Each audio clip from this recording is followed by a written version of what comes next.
जानेवारी February महिन्यात 22 दिवसांचं जे आंदोलन केलं त्याच्यामध्ये आम्ही 5,000 रुपयांची वाढ करून घेतली. म्हणजे त्यांनी काही दिली नाही पण आम्ही करून घेतली. आपले CITचे सगळेच फेडरेशनचे पदाधिकारी असतील, हे मैदान गच्च भरलेलं होतं. शासनाला झुकावं लागलं का तर आमची संख्या जास्त होती म्हणून झुकावं लागलं.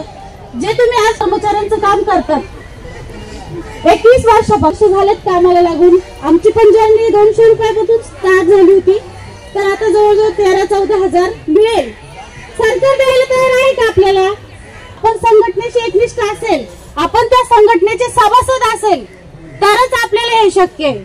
काही म्हणतात की कशाला जायचं त्या संघटनेत, काय करते ती संघटना? 15,000 रुपयापर्यंत नेणारी ही फक्त CITची लाल बावटेची संघटना आहे.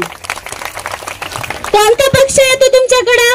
भाजपचं सरकार आला बाई 2,500 रुपयात घर चालतं का तुझं? राष्ट्रवादीचा आला, काँग्रेसचा आला, शिवसेनेचा आला, कोणी येत नाही. मत मागायला मात्र येतात, हमखास येतात. ताई 200 घे 500 घे पण मतदान मला दे.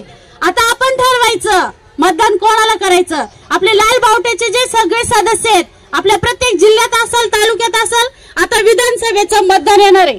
त्याच्यामध्ये आपण ठरवायचं आपल्याला साथ कोणी दिली, लाल बावट्याने दिली की राष्ट्रवादीने दिली की शिवसेनेने दिली. हे पण लक्षात ठेवायचं. नाहीतर पगार वाढतो, ज्यावेळेस निवडणुका येतात त्यावेळेस लाल बावट्याला विसरून जातात लोक. तर लाल बावट्याला विसरायचं नाही, आपण सगळ्यांनी त्यांच्या बरोबर राहायचं. आज तुम्ही सगळे चांगल्या संख्येने आलात, उन्हाचा प्रॉब्लेम आहे. मला तुमचं विशेष अभिनंदन करायचंय की महाराष्ट्रभरातल्या बसेस सेवा बंद असताना सुद्धा तुमची इतकी चांगली संख्या आहे. तुमच्यासाठी लाल सलाम.